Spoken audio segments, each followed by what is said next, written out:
I'm restarting my watching of Shakespeare plays, having read the Judy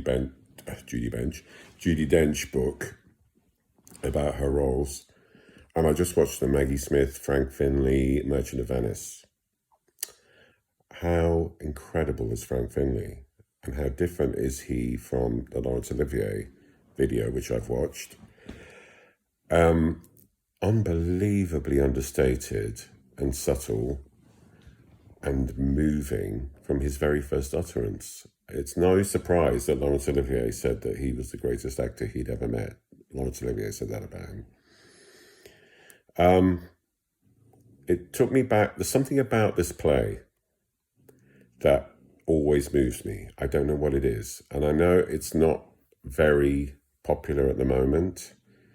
It's full of racial slurs, Jewish anti-Semitism, and nastiness of behavior, but all from the people that we usually think of to be the heroes in Shakespeare's plays, which is the young, good-looking, energetic people. And it's my opinion that that's not a coincidence.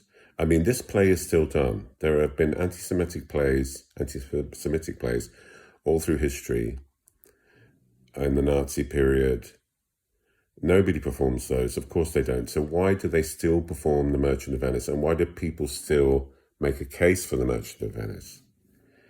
And the thing is, because Shylock is the hero of the whole play. He's the hero. As soon as he walks on and starts to speak, you're absolutely for him. And even though he's advocating for the death of somebody,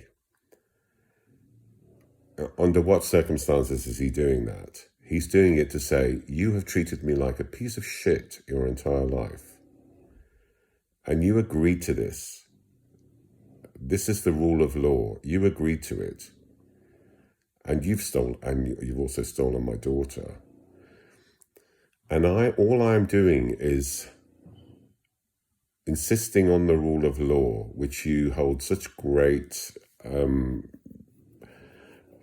faith in. That's all I'm doing. I'm just insisting on that.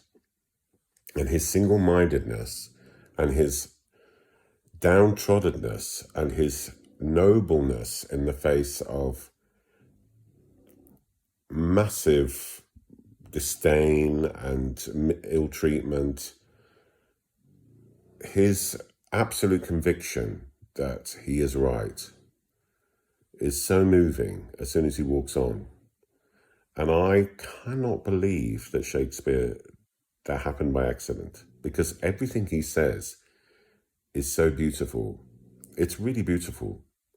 I don't have to quote the famous speech, but everything else he says in the marketplace, when he reminds people why he made the deal,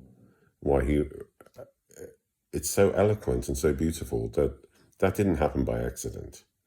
And the fact that everybody else in the play behaves like such dickheads, the usual heroes behave like such dickheads, I don't believe that's an accident either. To me, it's an incredibly satisfying play, because even though he is defeated, his voice resonates through the last act. And you think, even though everybody's living happily ever after, inverted commas, they're not really. And his powerful voice echoes throughout the play. So I would make a case for it. I really would. And I'm really glad that it's still being done and people are examining that. They're not dismissing it as, oh, this is Shakespeare's anti-Semitic play, we shouldn't do it. They're examining it, they're performing it, they're maybe messing about with certain lines or certain line readings, which people have always done. But the fact that this play exists to this day and it's survived, again, is evidence of Shakespeare's massive humanity, that even in the face of a massively anti-Semitic way of life, country, world, certainly Europe, he was able to write this play. And despite it being altered, changed through the years to satisfy certain people's agendas, its humanity has shined through. And you don't leave it thinking Jews are pricks. You don't leave it thinking that.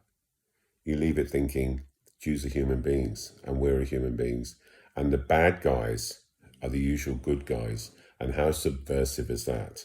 And how edgy is that? And how unsettling is that? So, Merchant of Venice, regardless of what anybody says, including Judi Dench, which is what made me rewatch it, who hates the play, is one of my favorite plays. It challenges me, and it's exactly what theatre should do, and it should continue to do. So let's not soften out the edges. Let's not get rid of the danger. Let's challenge it face on. It's not an anti-Semitic play. It's a human play, written and set in the time of massive anti-Semitism. So, The Merchant of Venice. Thank you.